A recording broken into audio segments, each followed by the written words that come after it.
I know because I've been there, I've seen it. Did you have any major health scares whilst you were at your peak of bodybuilding? Or concerns?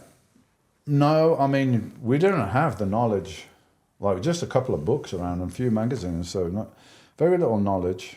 Underground steroid book, we had that. So William Llewellyn one? No, this was Dan Duchesne, who was like a bit of a,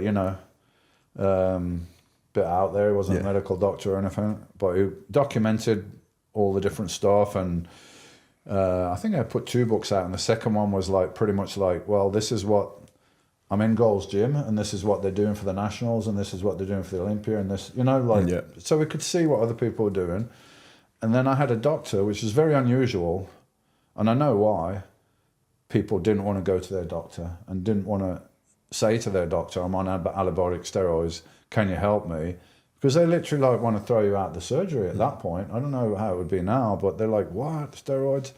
So it's the same thing with my doctor. It's like, no, I don't, I'm not going to give you that, and I'm not going to encourage it. Well, I'm like trying to look after my health, and I'm going to do it anyway. At first he said no, yeah. And then he saw me on TV because I was in the World Games in 1985.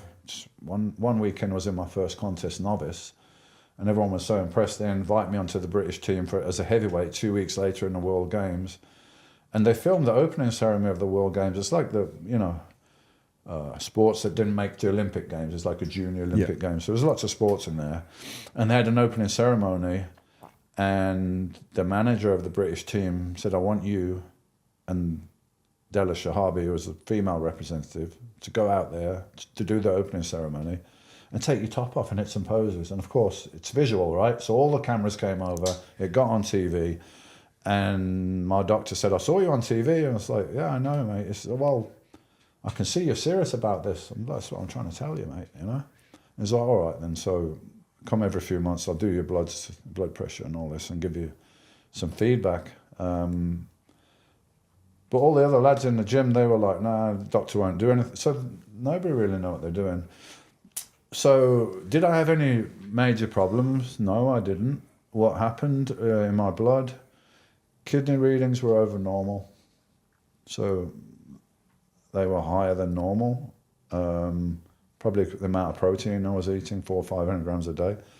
Liver enzymes, sometimes a little elevated, but I've seen people with more elevated liver enzymes that are not even on steroids. They just got fatty liver disease or, not even alcohol, just too much carbs over the years, uncontrolled blood sugar.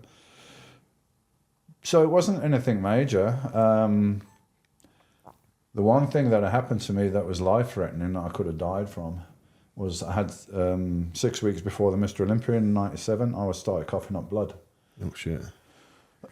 So I went to the hospital, and they said I had internal bleeding, the top of the stomach and the esophagus. So fortunately, if it was lower down, I might not have noticed because it would come out in your shit.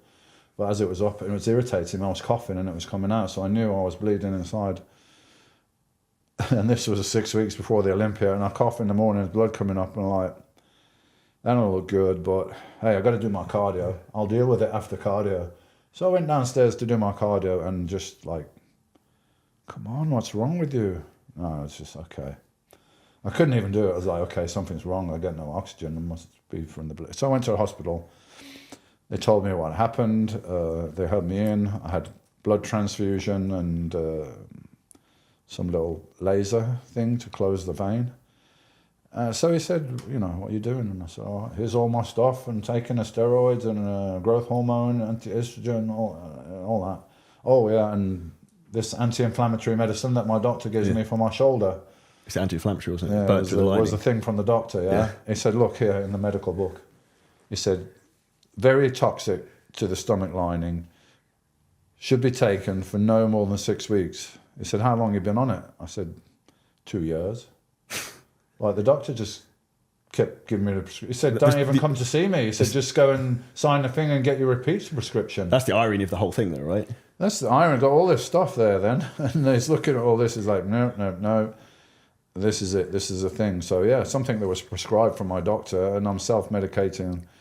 Steroids are hormones. So, yeah, you can get side effects, especially if you're taking a lot more than the recommended amount. But compared to a lot of drugs, they're not that dangerous. But of course, overuse, you're going to suppress your own system, and a lot of people got in trouble with them using high doses over a long period of time, increase your chance of getting heart disease and blood clots and so on. So I just tell people, like, if you're going to do it, like, make sure that you're monitoring things. So at least if something is not right, you have the free, and you can do something about it. But I got the feeling, at least back then, it was difficult to get monitored, and it's a little bit of, well, what I'm going to do anyway. I'd rather not know, because I just want to do what I'm the thing you want to do anyway. I don't want to be like, totally can't do it. Messed up in the head. I'd rather just get on with it. So, but yeah, it makes sense to